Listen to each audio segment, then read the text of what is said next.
Nunca pensé que la vida pudiera apagarse con tanta facilidad. Bastó un dolor agudo en el pecho, una sensación de vacío en los pulmones, y de pronto estaba rodeada de batas blancas, luces frías y el sonido metálico de las máquinas. Los médicos decían que estuve entre la vida y la muerte. Yo lo sentí, como si caminara sobre un hilo invisible, mirando hacia abajo un abismo oscuro. Esa noche, tendida en una cama de hospital, pensé en mi hija. Imaginé que abriría la puerta en cualquier momento, que correría hacia mí, que me tomaría la mano con lágrimas y me diría: «Mamá, no me dejes». Pero la puerta nunca se abrió. Pasaron las horas más largas de mi vida, y el único sonido que me acompañó fue el pitido constante del monitor cardíaco. Ninguna visita, ningún abrazo, ni siquiera una llamada. En esos momentos, uno descubre la crudeza de la soledad. Cuando por fin me dieron de alta, regresé a casa con el cuerpo debilitado, pero con la mente despierta, más lúcida que nunca. Y fue entonces cuando ocurrió lo impensable. Al día siguiente, la puerta sonó con insistencia. Era ella, mi hija, la misma que no se presentó en el hospital. Estaba en mi sala, impecablemente vestida, con el cabello recogido y esa sonrisa que siempre usa cuando quiere conseguir algo. No me abrazó, no preguntó cómo me sentía. Sus primeras palabras fueron: «Mamá, necesito que me des dinero. Es para la luna de miel». La escuché en silencio. Cada sílaba retumbaba en mi cabeza como un martillazo. Ni una sola pregunta por mi salud, ni una muestra de preocupación por la mujer que la trajo al mundo. Solo exigencia, solo ambición. Me quedé mirándola, observando cada gesto. Tenía la mirada impaciente, los brazos cruzados, como si estuviera hablando con una cajera de banco, no con su madre recién salida del hospital. Sentí que el corazón se me partía en 1000 pedazos, pero también que una fuerza desconocida emergía de lo más profundo de mí. Me levanté con lentitud, caminé hasta el escritorio y saqué un sobre. Lo puse sobre la mesa y lo abrí despacio. Ella frunció el ceño, tal vez esperando billetes o un cheque, pero lo que saqué no fue dinero, fue el testamento. Lo desplegué con cuidado y señalé un párrafo subrayado. «¿Ves esto?», le dije con la voz baja pero firme. «Aquí dice tu nombre. Y también dice que estás tachada de mi fortuna». Ella parpadeó varias veces, incrédula. «¿Qué? ¿Me estás amenazando?», respondió con un tono que mezclaba rabia y sorpresa. La miré de frente, sin miedo, con una serenidad que jamás había sentido. «No te estoy amenazando, hija. Solo te muestro la realidad. Pero antes de continuar, me gustaría saber si te suscribiste al canal y si te gustó el video. Esto me ayuda a ver que me apoyas y disfrutas de mis historias. Ahora, continuemos». Su rostro cambió. Esa seguridad arrogante que traía al entrar se derrumbó en cuestión de segundos. Se quedó de pie, con la boca entreabierta, sin saber qué decir. Yo, mientras tanto, recordaba cada instante de mi vida. Los días en que trabajaba doble turno para pagarle la universidad, las noches de desvelo cuando tenía fiebre, las veces en que sacrificaba mis propios sueños para que ella pudiera cumplir los suyos. «No fuiste al hospital», le recordé. «No estuviste cuando más te necesité. Pero apareciste aquí al día siguiente, como si nada, solo para pedirme dinero. ¿Eso soy yo para ti? ¿Una billetera?». Ella apretó los labios. Intentó defenderse, pero lo único que logró fue tartamudear. «Yo estaba ocupada. No podía ir». «Ocupada», la interrumpí. «¿Ocupada para acompañar a tu madre al borde de la muerte?». El silencio fue su única respuesta. Caminé hacia la ventana y miré la calle. La vida seguía igual allá afuera. Niños jugando, vecinos pasando, el ruido lejano de un vendedor ambulante. Y sin embargo, dentro de mí, algo había cambiado para siempre. Ese momento fue como abrir los ojos después de una larga ceguera. Por fin veía la verdad. Me giré hacia ella y añadí: «He pasado más de 60 años de mi vida creyendo que el amor de una madre es suficiente para garantizar gratitud. Estaba equivocada. El amor se entrega sin medida, pero no garantiza nada. Y tú me lo has demostrado». Ella dio un paso atrás, como si mis palabras fueran un golpe. Vi en sus ojos una mezcla de miedo y enojo. Quizás pensó que era un arrebato momentáneo, que en unos días lo olvidaría. No sabía que esta vez era distinto. Guardé el testamento de nuevo en el sobre, lo cerré con firmeza y lo puse en un cajón con llave. Me volví hacia ella y con una calma implacable dije: Si algún día pensaste que podías vivir de lo que yo construí con sacrificio, estabas equivocada. No heredarás nada, hija, porque quien no sabe cuidar a su madre no merece nada de ella. Sus ojos se llenaron de lágrimas, pero no eran de dolor sincero, eran de frustración, de rabia contenida. No lloraba por mí, lloraba por el dinero perdido. Y esa fue la confirmación definitiva de lo que en el fondo siempre había temido, que para ella yo no era madre, solo un medio para obtener lo que deseaba. No le dije nada más. Caminé hacia mi cuarto y cerré la puerta, dejándola sola en la sala. Escuché cómo golpeó la mesa con la mano, cómo maldijo en voz baja y, finalmente, cómo se fue dando un portazo. Me senté en la cama, cansada pero tranquila. Había dado el primer paso, un paso que me dolía en el alma, pero que también me liberaba. Por primera vez en mucho tiempo, sentí que tenía el control de mi vida, y supe que, aunque me esperaban días de dolor, también me aguardaba una verdad inevitable. La venganza, la justicia, vendría de mi mano. A veces cierro los ojos y vuelven los sonidos de la casa cuando ella era niña, el grito de la pava en la cocina, el roce de las cortinas al amanecer, el pequeño crujir de sus pies descalzos sobre el piso cuando corría a mi cama en busca de consuelo. Esos sonidos son un archivo sagrado en mi memoria, un contrapeso que todavía me obliga a preguntarme cómo se quebró aquello que un día fue tan claro y tierno. Mi hija no nació con una ambición que la explotara, nació con esa mejilla regordeta, con el mechón rebelde que siempre le caía sobre la frente, con la risa que llenaba la cocina hasta el techo. Yo la miraba y pensaba que no había mayor regalo en la vida que verla ser feliz. Recuerdo la primera vez que lloró de verdad, con esa rabia pequeña que solo los niños conocen. Tenía 5 años y se había lastimado la rodilla intentando subir la escalera vieja del patio. La miré. Le limpié la sangre con agua fría, le hice un vendaje imperfecto porque no conocía otra manera, y la escuché balbucear: «No pasa nada, mami, soy valiente».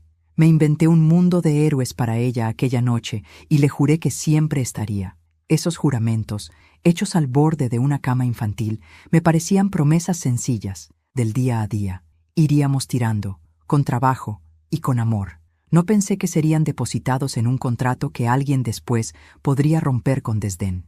Criarla sola fue como aprender a bailar con una pierna menos. Cada movimiento exigía equilibrio y paciencia. Su padre se fue cuando ella tenía 2 años. No fue una muerte espectacular ni un adiós público. Fue una ausencia lenta, una puerta que dejó de abrirse y un silencio que llenó la casa. Me quedé con su pequeño cuerpo a cuestas y la responsabilidad de convertir la escasez en certezas. Trabajé en noches heladas en una fábrica de costura donde las máquinas sonaban como trenes lejanos. Mis manos olían a hilo y a detergente, y cuando volvía a casa, la veía dormida con el hocito apretado y pensaba que cualquier sacrificio valía si ella no conocía la sensación del abandono. Hubo inviernos en que no hubo suficiente para calefacción. Recuerdo ponerle mantas sobre las mantas y tapar los resquicios con trapos, inventando historias de dragones que no querían entrar en la casa. Le cociné sopas espesas con las pocas verduras del mercado y la engañé con cuentos sobre príncipes y viajeras que comían pan de oro, no porque quisiera mentirle, sino porque creía que la infancia debía guardarse intacta, que la pobreza no debía convertirse en su primer idioma. Cuando le entregué sus primeros zapatos nuevos, pagados con meses de ahorro y de renuncias, sus ojos se abrieron como 2 lunas y su sonrisa me llenó de esa sensación de triunfo que solo entiende quien ha renunciado a mucho. La educación fue mi obsesión silenciosa. Si había una forma de que ella tuviera opciones, era a través del estudio. Me hice amiga de los maestros, asistí a reuniones, cosí disfraces para obras escolares y vendí panes en las inmediaciones de la escuela para comprarle libros. Las noches en vela no eran dramáticas, eran tareas de cada día. Le practicaba las tablas de multiplicar, corregíamos redacciones a la luz de una lamparita, aprendíamos juntas a recitar poemas. A veces, cuando ella ya era adolescente, la veía cerrar el cuaderno con el ceño fruncido y pensaba en lo afortunada que era de tener la posibilidad de soñar. Creía que esos sueños nos unirían siempre. En la adolescencia empezó a mostrarse inquieta. No es raro. Todas las adolescentes lo están, buscando espejo en el mundo, pero su inquietud derivó pronto en una insatisfacción permanente. Quería más. no en el sentido de amor, sino en el de objetos, de reconocimiento, de brillo. Empezó a fijarse en la ropa de sus compañeras, a preguntar por marcas, a suspirar por viajes que parecían imposibles. Yo intenté comprenderla, le ofrecía explicaciones, la escuchaba sin juzgar y la acompañaba en sus pequeños fracasos, pero sentí cómo se instalaba una grieta. Su mirada ya no era de niña que me buscaba por consuelo, sino de muchacha que calculaba lo que el mundo le ofrecía. Hubo una cena que aún me quema por dentro. La invité a casa después de un día larguísimo en la fábrica. Había conseguido algo de tiempo libre y quise hacer un gesto simple, preparar su plato favorito, un guiso que ella comía desde bebé. Serví la mesa con mimo, encendí la radio para que sonara su canción preferida, y cuando ella llegó, se sentó sin pensar en el aroma de la casa ni en las manos que lo habían hecho. Tomó el tenedor, probó, y con una mueca que todavía veo en sueños, masculló: «Es comida de pobre, mamá». No supe qué hacer. La palabra pobre cayó como una piedra. No le dije nada. Mis manos suspendieron el movimiento y por la noche lavé los platos con la mandíbula apretada. Esa noche me dolió más que cualquier golpe físico. Intenté, claro, dialogar. Le hablé desde la experiencia, de lo que cuesta mantener un hogar con dignidad, de la necesidad de ahorrar, de valorar. Le conté historias de mi propia madre, de cómo un plato caliente nació de manos que trabajaron sin descanso, pero las palabras parecían rebotar en un muro que ella ya había levantado. Empezó a pasar más tiempo fuera de casa, a frecuentar lugares donde la gente lucía otra clase de seguridad y donde sus comentarios sobre la vida parecían encontrar eco. Conoció a su ahora prometido en uno de esos círculos, un hombre con sonrisa fácil, traje impecable y una manera de enaltecer lo superficial que a ella le sentó como vino nuevo. No quiero justificar. El cambio de mi hija no fue súbito, ni una traición consciente desde el primer día. Fue acumulación, una chispa aquí, una palabra allí, la constatación de que en otros lugares se vivía con menos esfuerzo y más brillo. Pero lo que más me duele es recordar la ingenuidad con que yo protegí su capacidad de elegir, sin imaginar que elegiría un camino que la alejara de su propia historia. Me pregunto a veces si en algún punto debería haber apretado, haber dicho no con más fuerza, haber mostrado que la dignidad no se compra ni se exhibe. Otras veces me consuelo. Hice lo mejor que pude con el poco pan que tenía y con la convicción de que el amor enseñaría más que el sermón. Ahora, enferma en la cama del hospital, juro que las imágenes vuelven como una película que se reproyecta. La recuerdo pequeña, pintando la cocina de colores imposibles. La recuerdo adolescente robando mi perfume en secreto para saber qué se siente. La recuerdo pidiéndome que la recogiera del colegio cuando una visita la había dejado sola. Cada recuerdo pesa y a la vez me nutre de razones para no dejar que la amargura me gane del todo, porque aun cuando ella me falló, sigue siendo mi hija, la que aprendió a pronunciar mis sílabas, la que hizo de mi cama su refugio por años. Esa contradicción es un latido constante en mi pecho. Por eso, cuando la vi aparecer en mi sala después del hospital, impecable y sin culpa, pidiendo dinero con una naturalidad que me sacudió, no solo vi a la mujer que se había vuelto egoísta, vi también a la niña que una vez confiaba en mis historias de dragones. Eso no excusa su pedido, pero explica la dualidad del dolor. Se me mezcla la rabia con una ternura melancólica que no me deja destruir lo que queda de amor. Lo que sí supe en ese instante fue que no podía seguir siendo la caja registradora de sus deseos. Había llegado el tiempo de poner un límite, de escribir con claridad lo que mi vida significaba y a quién se debía. Y si eso la sorprendía, era su problema. Yo, al menos, ya no iba a callar. Dicen que los hijos son como un campo sembrado. Lo que plantas en ellos florece, pero también hay semillas que llegan del viento, de otras manos, de otros mundos, y acaban brotando, aunque no quieras. Yo me esfuerzo en recordar cuándo fue que en mi hija comenzó a crecer la semilla de la ingratitud, pero es como buscar el instante exacto en que el agua se vuelve hielo. Pasa sin que lo notes, hasta que un día la frialdad te rodea por completo. Cuando era pequeña, sus ojos brillaban con cualquier cosa. Un caramelo envuelto en papel de colores, un vestido cosido por mí con retazos de tela, una muñeca que había encontrado en un mercado de segunda mano. Se abrazaba a mis piernas y me decía que era la madre más buena del mundo. Yo creía que ese amor sería eterno, que lo simple bastaba para mantener encendido el fuego de la gratitud. Sin embargo, cuando alcanzó la adolescencia, algo cambió en ella, como si las risas inocentes se hubieran transformado en un gesto constante de insatisfacción. Recuerdo una tarde de verano, cuando apenas tenía 15 años. Yo había trabajado semanas enteras en la costura para poder comprarle un vestido. No era de marca, ni tenía adornos caros, pero estaba bien hecho, con una tela fresca y bonita que imaginé resaltaría su piel morena.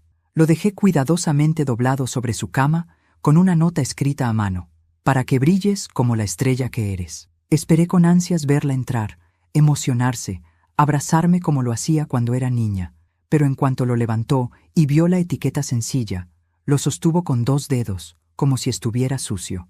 ¿Esto es lo que me compras, mamá?, preguntó con desdén. Las demás tienen ropa de marca. ¿Por qué yo no? Aquella frase me atravesó como un cuchillo.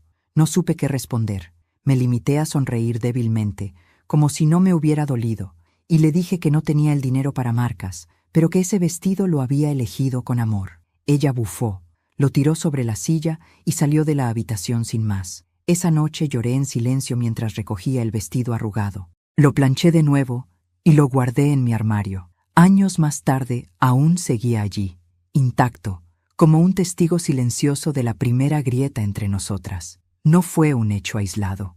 Cada vez que yo intentaba darle algo, ella lo comparaba con lo que otros tenían. Si le servía un plato de guiso, me recordaba que en tal restaurante lo hacían mejor. Si le compraba zapatos sencillos, me decía que eran pasados de moda. Incluso cuando con sacrificio le regalé un cuaderno nuevo para sus estudios, lo miró con fastidio y lo dejó en un rincón, diciendo que sus compañeras tenían agendas de verdad, con tapas brillantes y stickers. Yo, que había dado todo lo que podía, empecé a sentir que no era suficiente ni como madre ni como mujer. Y ese sentimiento es de los más amargos que existen. Creer que tu amor y tu sacrificio no alcanzan, que siempre faltará algo, que nunca serás digna de agradecimiento. En aquellos años, la televisión, la publicidad y las redes comenzaban a ser un espejo cruel que mostraba un mundo lleno de lujos inalcanzables. Mi hija miraba esas imágenes como quien contempla una promesa, y en lugar de aprender a valorar lo que tenía, empezó a odiar lo que no tenía. Esa semilla de inconformidad germinaba con cada comparación, con cada amiga que mostraba un celular nuevo, con cada viaje que veía en las fotos de internet. Y aunque yo intentaba enseñarle que la felicidad no se mide en objetos, su mirada ya se había acostumbrado al brillo de lo ajeno. Nunca olvidaré una cena en particular. Yo había salido más temprano del trabajo y me sentí con fuerzas de preparar su comida favorita. Un guiso de lentejas con chorizo, espeso y caliente, que había cocinado para ella desde pequeña. Aromaticé la casa con especias, puse la mesa con el mantel más bonito que tenía, encendí una vela y la esperé con ilusión. Cuando llegó, dejó su bolso en el sofá, se sentó frente al plato, probó una cucharada y torció la boca. «Es comida de pobre, mamá», dijo con frialdad. El silencio que siguió fue brutal. Yo apenas podía respirar, tragué saliva, apreté los dientes y seguí comiendo como si nada. Pero dentro de mí algo se rompió. Esa frase fue como una bofetada invisible.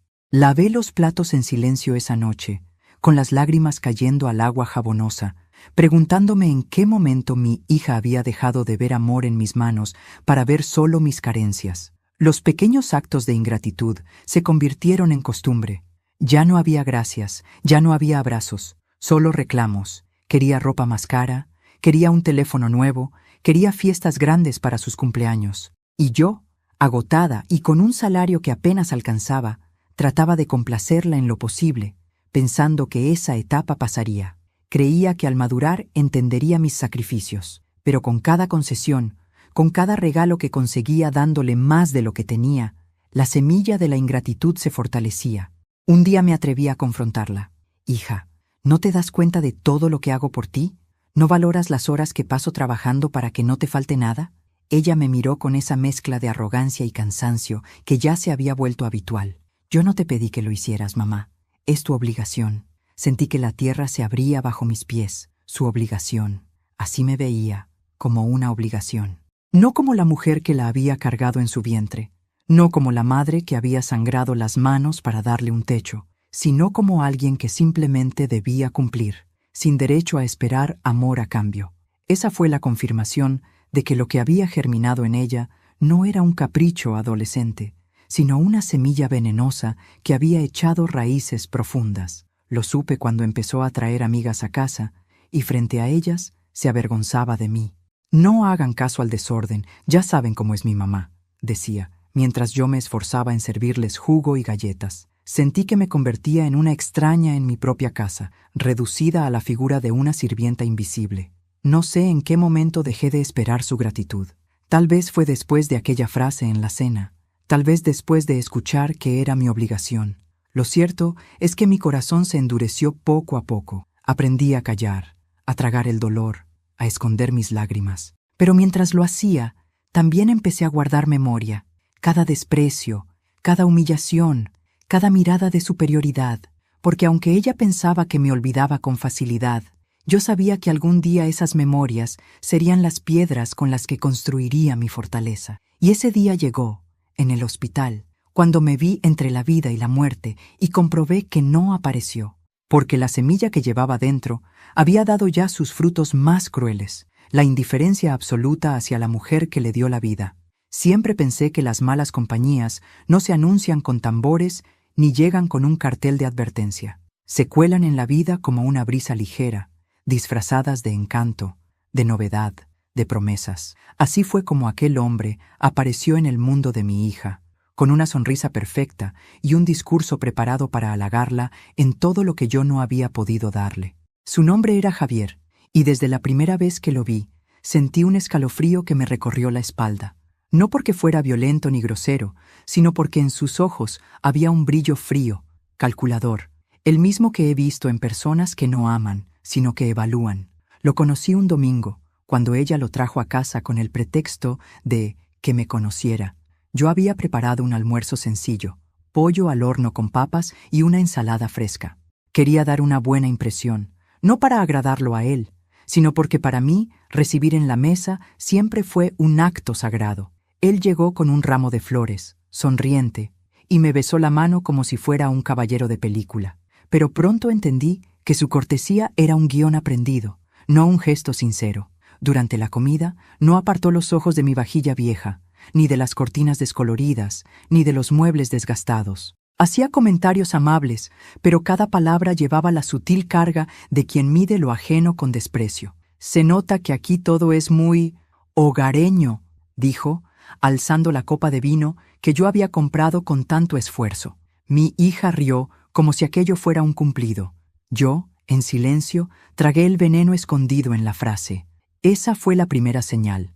Él no necesitaba insultar para humillar, bastaba con envolver la crítica en papel dorado. Y mi hija, cegada por el brillo, lo recibía como un regalo. Con el tiempo, comprendí que Javier fue el agua que regó la semilla de la ingratitud que ya crecía en el corazón de mi hija. Si antes ella comparaba lo que yo podía darle con lo que tenían sus amigas, ahora tenía a su lado a un hombre que le susurraba al oído que merecía más, que estaba destinada a cosas grandes, que no debía conformarse con la vida simple que yo le ofrecía. Él no se lo decía una sola vez, lo repetía como una oración, hasta que se convirtió en verdad para ella. Yo lo veía con claridad, pero cada intento de advertencia era inútil. Una tarde, cuando ella regresó de un paseo con él, la esperé en la sala. Me armé de valor y le dije con calma: «Hija, quiero que tengas cuidado. No todos los que sonríen tienen buenas intenciones. Ese muchacho parece pensar más en el dinero que en ti». Ella se levantó de golpe, con los ojos encendidos. «¿Otra vez, mamá? ¿Siempre quieres ver lo malo en lo que me hace feliz? Tú nunca entiendes nada». Me dolió escucharla, porque hablaba como si yo fuera una enemiga y no la mujer que había pasado noches enteras velando sus fiebres. Pero entendí que Javier ya había levantado un muro entre nosotras. Él alimentaba su ambición, y ella lo defendía con uñas y dientes, como si protegerlo a él fuera una forma de protegerse a sí misma. Los meses siguientes fueron una sucesión de desplantes. Ella empezó a faltar a las cenas familiares, a desaparecer los fines de semana, a volver a casa solo para pedir dinero con excusas diferentes, que si un vestido para una boda, que si un regalo para los padres de Javier, que si un viaje corto que necesitaban hacer para conocerse mejor. Yo la ayudaba como podía, pero cada vez con más rabia en el corazón. Sabía que ese dinero no iba solo a sus caprichos, sino también a los bolsillos de ese hombre que me miraba como si yo fuera un obstáculo a superar. Un día, por azar, escuché una conversación entre ellos. Ella hablaba por teléfono en su cuarto, creyendo que yo dormía. «No te preocupes, amor», decía ella. «Mi madre tiene ahorros. En cuanto nos casemos todo será más fácil. Tú sabes cómo es, siempre guarda dinero debajo del colchón, como buena vieja desconfiada». Sentí que me faltaba el aire, no solo porque me llamaba vieja desconfiada, sino porque la oí planear mi vida como si fuera un botín. Esa noche no pude dormir. Me quedé mirando el techo y comprendí que Javier no solo era un hombre interesado, era un arquitecto de ambiciones, y lo peor es que mi hija había decidido ser su cómplice. Las señales eran cada vez más claras. Él empezó a decidir por ella, qué vestido debía comprar, qué restaurante visitar, qué amistades cultivar. Y ella lo seguía, fascinada, como quien sigue a un faro en la oscuridad. Yo sabía que no era amor lo que la unía a él, sino la ilusión de escalar peldaños sociales, de abandonar la vida sencilla que tanto despreciaba. Javier representaba la promesa de un futuro sin sacrificios, un futuro donde no tendría que recordar las manos agrietadas de su madre lavando ropa para pagarle los estudios. La semilla de la ingratitud, que ya estaba firmemente enraizada, encontró en Javier la luz y el agua que necesitaba para crecer hasta convertirse en un árbol venenoso. Yo lo veía, lo sabía, pero también aprendí algo, que el tiempo se encarga de mostrar la verdadera cara de quienes viven de apariencias, y en mi interior, aunque me dolía, empecé a preparar mi corazón para el momento en que mi hija descubriría la verdad por sí misma. A veces pienso que ese hombre fue un espejo que le mostró a mi hija lo peor de sí misma, y ella, en lugar de apartarse horrorizada, decidió abrazar ese reflejo. Desde entonces, mi relación con ella ya no fue de madre e hija, fue de dos mujeres separadas por un hombre que no nos unía, sino que nos enfrentaba. Yo no lo sabía en ese entonces, pero ese camino nos llevaría directo al día en que, recién salida del hospital, ella aparecería en mi casa no para cuidarme, sino para exigirme dinero. Y yo, con el alma rota, tendría que mostrarle el testamento y decirle las palabras más duras que una madre puede pronunciar. Estás tachada de mi fortuna. El cuerpo humano es frágil, mucho más de lo que queremos admitir. Una tarde cualquiera, mientras barría la cocina y acomodaba unos platos, un dolor seco me atravesó el pecho. No fue como los dolores comunes que se alivian con reposo. Fue un golpe repentino, una presión que me dejó sin aire. Sentí que la escoba se me escapaba de las manos y que el piso se deslizaba bajo mis pies. Apenas alcancé a sentarme en la silla antes de que la oscuridad me rodeara. Lo siguiente que recuerdo es la sirena lejana de una ambulancia y voces apuradas que me decían que resistiera. Cuando abrí los ojos, ya estaba en una cama de hospital, conectada a cables y rodeada de aparatos que pitaban sin descanso. El aire olía a desinfectante y a miedo. Un médico me explicó, con esa frialdad técnica que nunca disfraza del todo la gravedad, que había sufrido un episodio cardíaco y que habían logrado estabilizarme. Me quedé mirando el techo blanco, convencida de que había estado a un paso de la muerte. Lo primero que pensé fue en mi hija. Imaginé que al enterarse correría al hospital, que se sentaría a mi lado, que tomaría mi mano como cuando era niña y me diría que todo saldría bien. Pasaron las horas. Llegó la noche. La enfermera entraba cada tanto a revisar las máquinas, a tomarme la presión, a cambiar las bolsas de suero. Cada vez que la puerta se abría, mi corazón saltaba con la esperanza de verla. Pero no apareció. No llegó en toda esa primera noche, ni en la segunda. Ni siquiera una llamada al hospital para preguntar cómo estaba. El teléfono en la mesa de noche permanecía en silencio, y en ese silencio encontré una verdad dolorosa. Estaba sola. La hija que tanto cuidé, la mujer por la que había dado todo, no consideraba necesario venir a verme cuando pendía entre la vida y la muerte. Esa soledad fue más cruel que el dolor físico.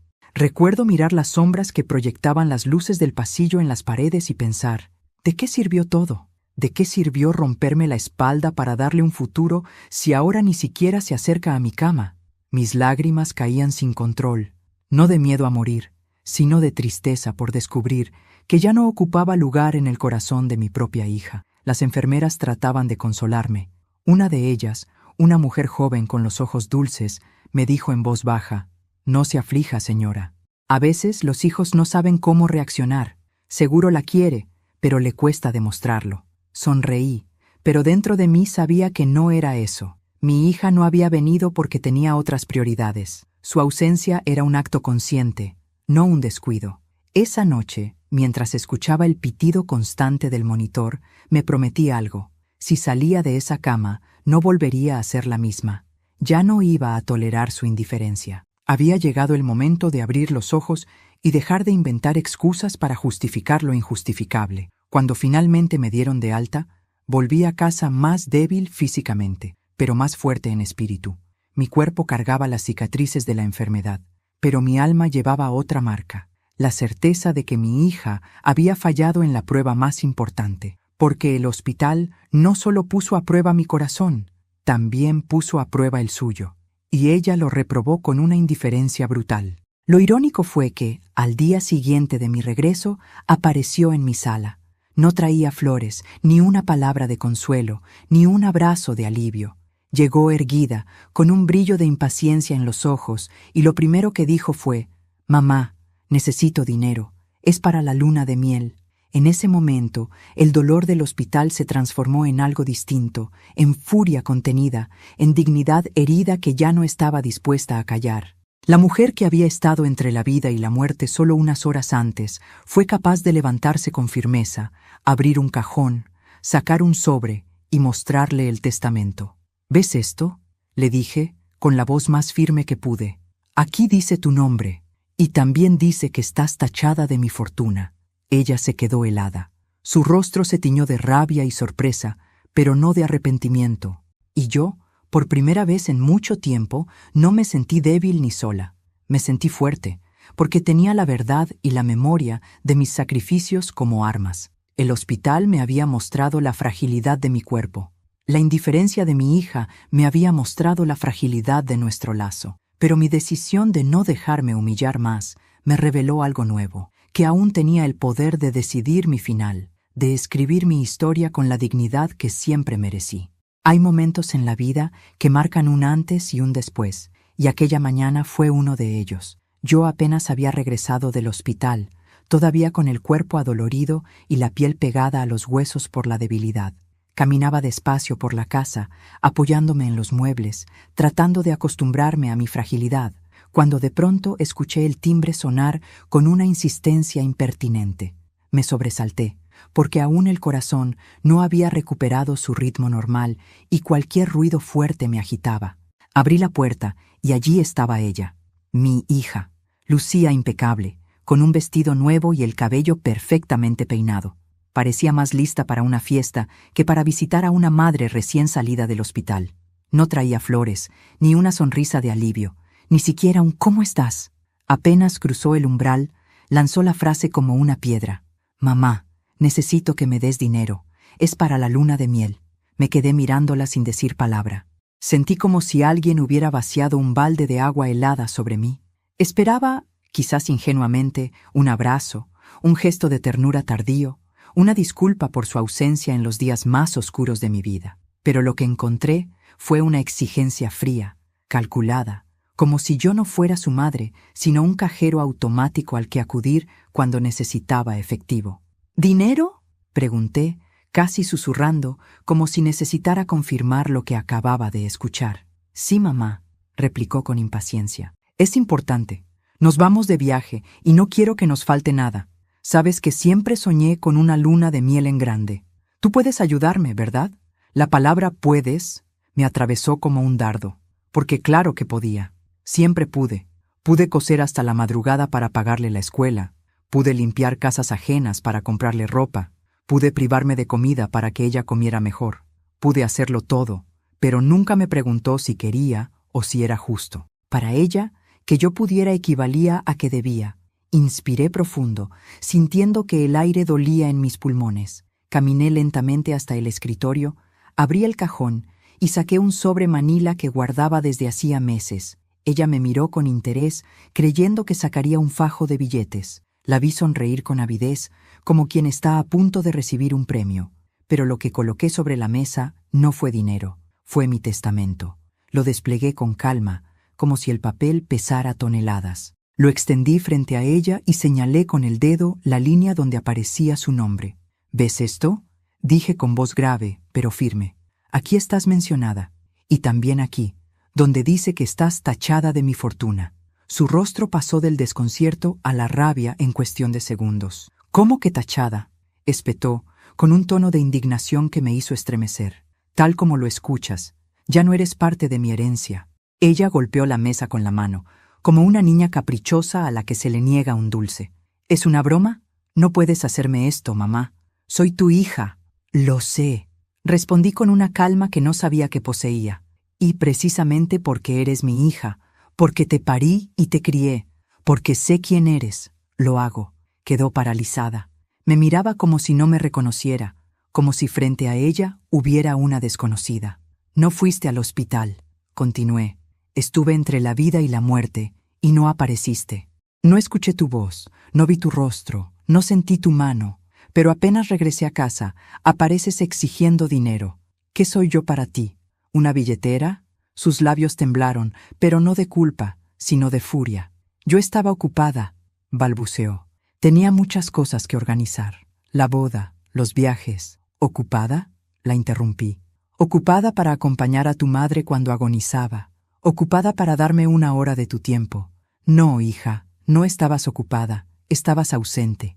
Y la ausencia también habla, y grita más fuerte que las palabras. Ella intentó acercarse, poner cara de víctima, incluso se le humedecieron los ojos. Mamá, entiéndeme, yo solo quiero empezar mi vida bien.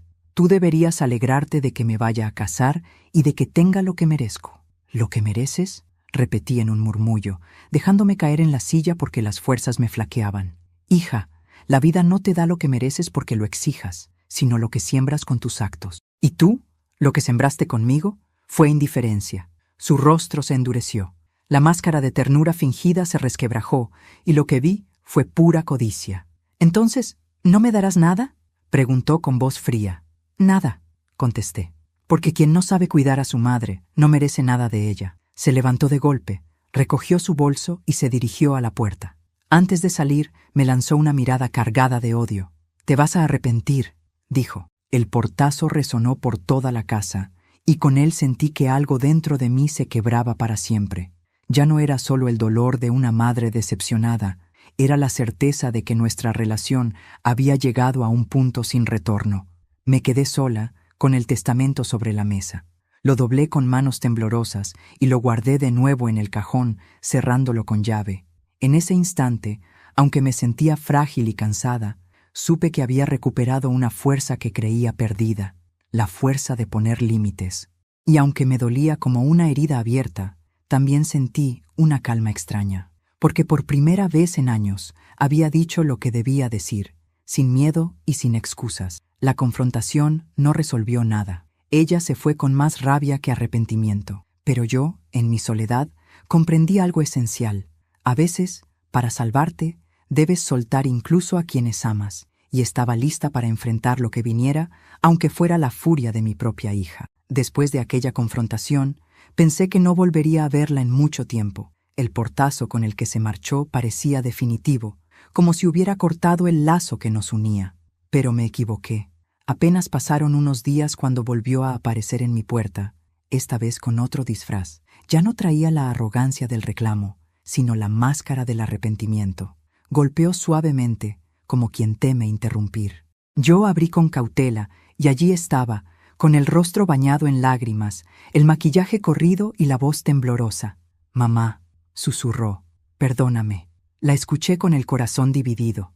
Una parte de mí, la madre que siempre soñó con un abrazo sincero, quiso creerle. Otra parte, endurecida por años de desplantes, reconoció en sus ojos el mismo brillo calculador que había visto antes. La dejé pasar. Se sentó en la sala, miró alrededor con gesto nervioso y de inmediato empezó a hablar. «Sé que me equivoqué, sé que debí ir al hospital, no sabes cuánto me arrepiento, pero estaba tan confundida, con tantas cosas encima. dijo bajando la mirada. Me limité a escuchar sin interrumpir. Llevaba demasiado tiempo descifrando sus palabras para saber cuándo eran genuinas y cuándo eran un guión ensayado, y aquella súplica, con cada lágrima perfectamente colocada, sonaba más a estrategia que a dolor verdadero. Te necesito, mamá, añadió, y entonces se inclinó hacia mí, tomó mis manos y las apretó. No quiero perderte. Sentí su calor, pero también su falsedad. Aquella cercanía no tenía el peso del amor, sino la urgencia de alguien que teme perder un beneficio. ¿Y qué es exactamente lo que temes perder?, pregunté con voz firme, mirándola directo a los ojos. Se quedó en silencio unos segundos, lo suficiente para que su máscara se resquebrajara, y entonces lo dijo, casi en un suspiro: tu herencia. Ahí estaba, la verdad desnuda, sin adornos. Sus lágrimas se secaron de golpe. Su voz recuperó el tono práctico de siempre. No lloraba por mí, lloraba por el dinero que había visto escaparse entre mis manos cuando taché su nombre del testamento. Hija, respondí, con la calma que da la certeza, no estás aquí por mí, estás aquí por lo que crees que puedes sacar de mí. ¿Sabes cuál es la diferencia entre nosotras? Que yo toda mi vida trabajé por amor, y tú solo sabes exigir por ambición. Ella intentó volver al papel de víctima. Se llevó las manos al rostro, gimió entre sollozos y repitió: no digas eso, mamá, yo te quiero. Pero sus ojos, aunque húmedos, no reflejaban amor, reflejaban frustración. Me levanté despacio, porque aún me pesaba el cuerpo, y caminé hacia el cajón donde guardaba el testamento. Lo abrí y lo sostuve frente a ella. Esto no es un juego. No habrá lágrimas que cambien mi decisión. Ya no te creo, hija. Y cuando el amor deja de confiar, se convierte en otra cosa, en distancia. Ella se puso de pie de golpe, cambiando el tono de suplicante a desafiante. ¿Vas a dejarme sin nada? ¿Después de todo lo que hice?, me gritó. ¿Después de todo lo que hiciste?, repliqué, sintiendo la sangre hervir. Sí, hija, después de todo lo que hiciste, o más bien de todo lo que no hiciste. Me dejaste sola en el hospital, me trataste como si fuera un estorbo, me usaste como un cajero, y ahora vienes a reclamar amor disfrazado de codicia. El silencio cayó como un martillo. Ella me miraba con rabia, respirando agitada. Por un instante pensé que se abalanzaría sobre mí, pero en lugar de eso, se dio la vuelta y se dirigió a la puerta. Antes de salir, me lanzó una frase envenenada. Algún día te arrepentirás, mamá. Te quedarás sola y me buscarás. La vi marcharse sin decir nada.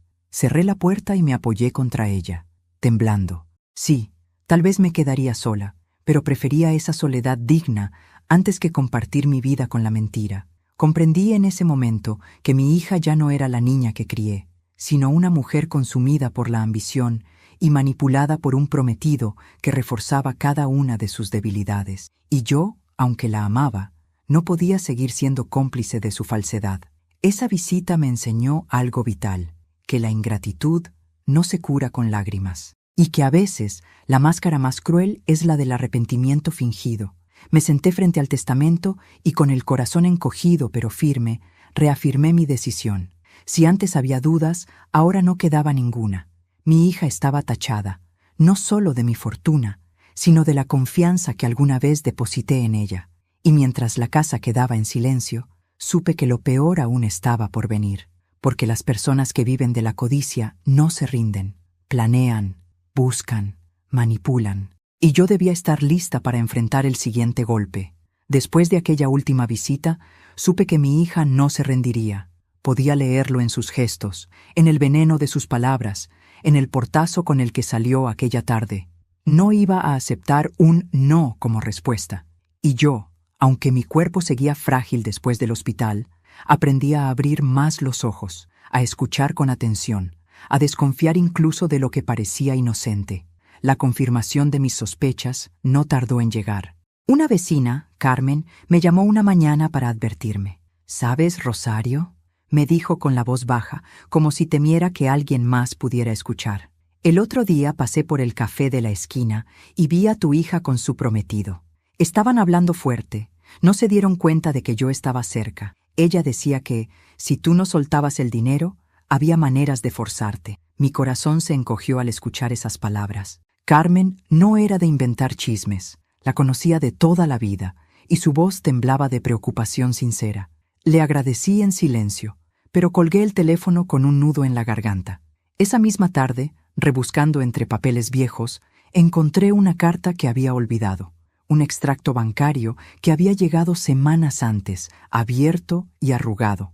Al revisarlo, noté que faltaban movimientos, como si alguien hubiera intentado hacer transferencias desde mi cuenta sin mi autorización. No eran sumas grandes, pero sí constantes, como tanteando el terreno.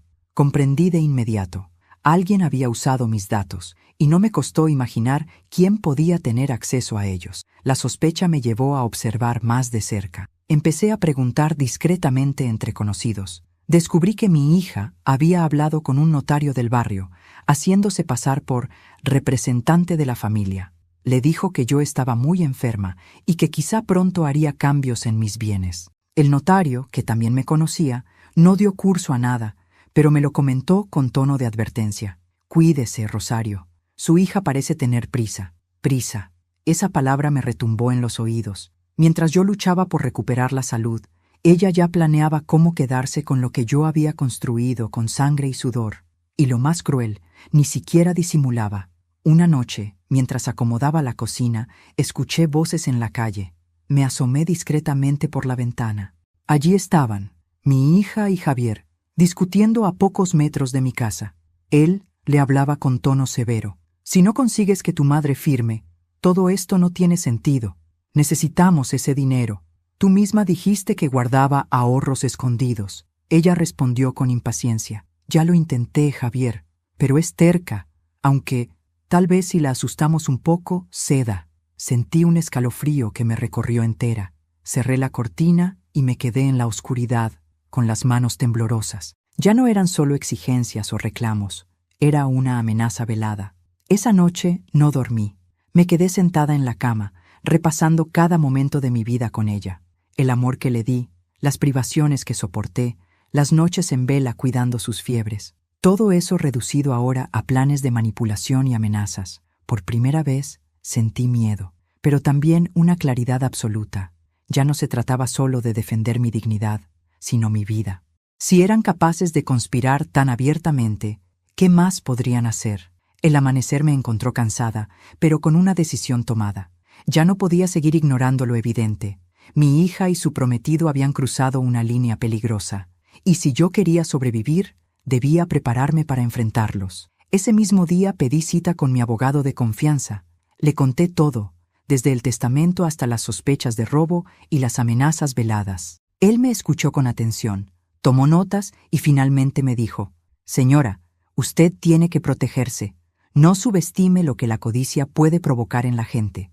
Vamos a reforzar el testamento, blindar sus cuentas y dejar constancia legal de que cualquier intento de manipulación será denunciado». Al salir de su oficina, sentí una mezcla de alivio y dolor. Alivio porque no estaba sola en la batalla. Dolor porque jamás imaginé que llegaría el día en que tendría que protegerme legalmente de mi propia hija.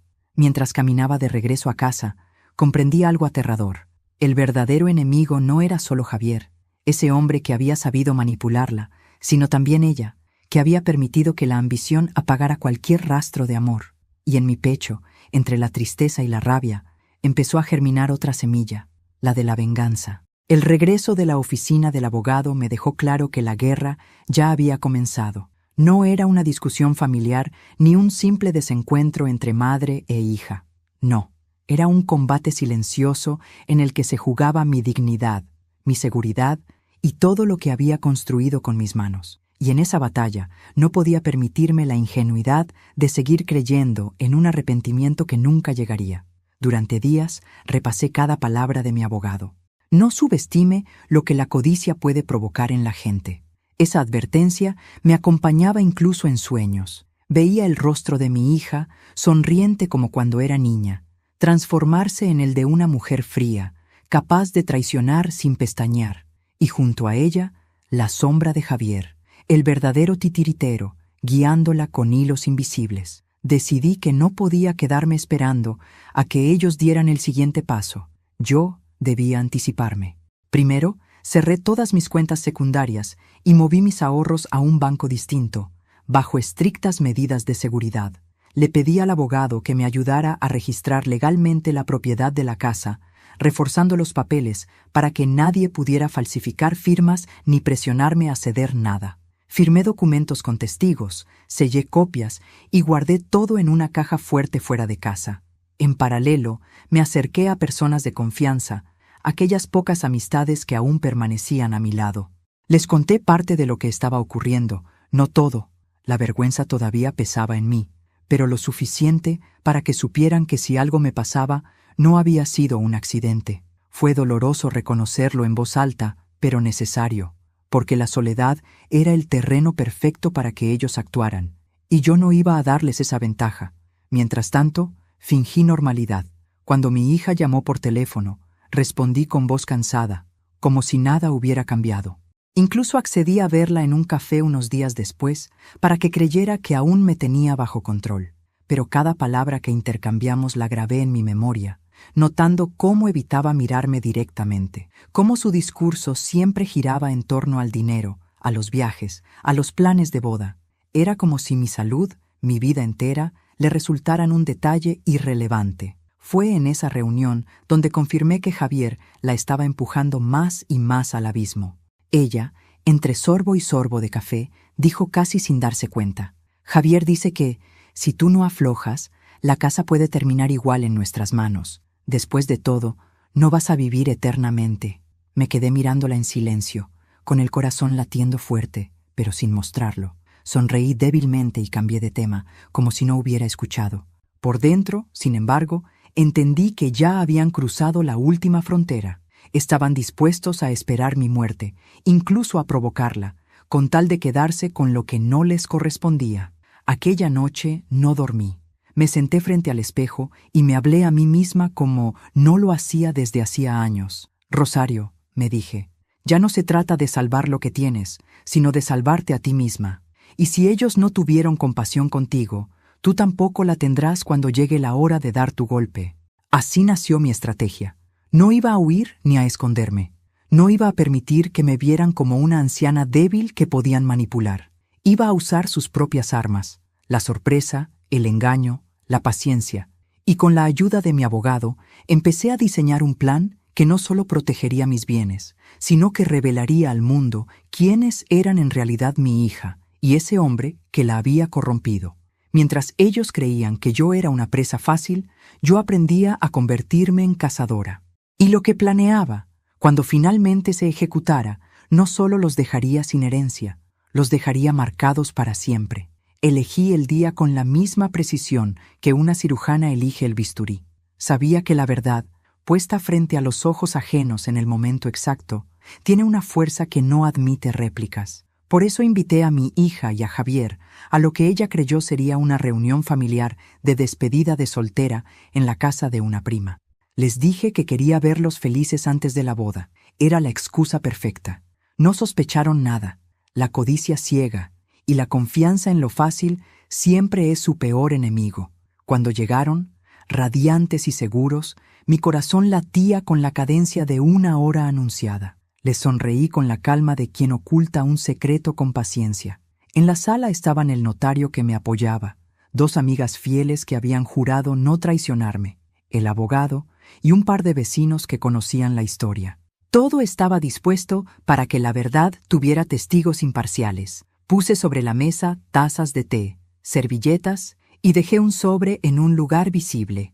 Dentro llevaba la documentación que demostraba cada mentira, cada transferencia, cada intento de suplantación de mi firma. Mi hija habló de planes, de vestidos, de corbatas. Javier sonreía con esa arrogancia de quien cree que nada puede tocarle. Fue entonces cuando dije que quería hablar. El murmullo se cortó como si alguien hubiera pasado la mano por una lámpara, apagándola. Me levanté, me acerqué al centro y pedí que me escucharan. No temblé. No había en mí miedo, había verdad. Saqué el dossier y lo abrí. Saqué los extractos bancarios, las copias del notario, la grabación de la conversación que Carmen había escuchado desde la calle, la transcripción de mensajes donde hablaban de hacerla ceder. Puse cada cosa sobre la mesa y expliqué con voz firme cómo habían intentado arrancarme la casa, cómo habían tanteado mis cuentas y cómo pensaban forzarme con artimañas si yo no cedía.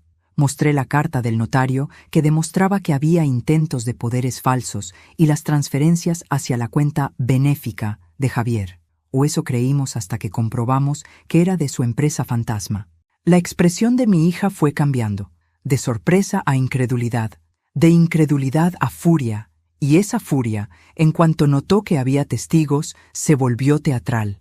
Javier intentó tomar la palabra para desmentir, para minimizar, pero el notario habló primero. Explicó que ya había dejado constancia y que, ante la evidencia, ratificaba la autenticidad de las pruebas. Mi abogado, con voz medida, dijo que había interpuesto ya las denuncias pertinentes y que, por orden judicial, se procedería a bloquear cuentas hasta comprobar responsabilidades. Fue un golpe seco. Vi cómo el color se le iba a la cara de mi hija. Vi a Javier masticar aire como quien intenta tragar una mentira demasiado grande. La vecina Carmen contó lo que había oído en la calle. Otra testigo corroboró haber visto a Javier acceder a mis papeles durante una cena. Cada declaración era una baldosa del camino que los llevaba a la exposición total.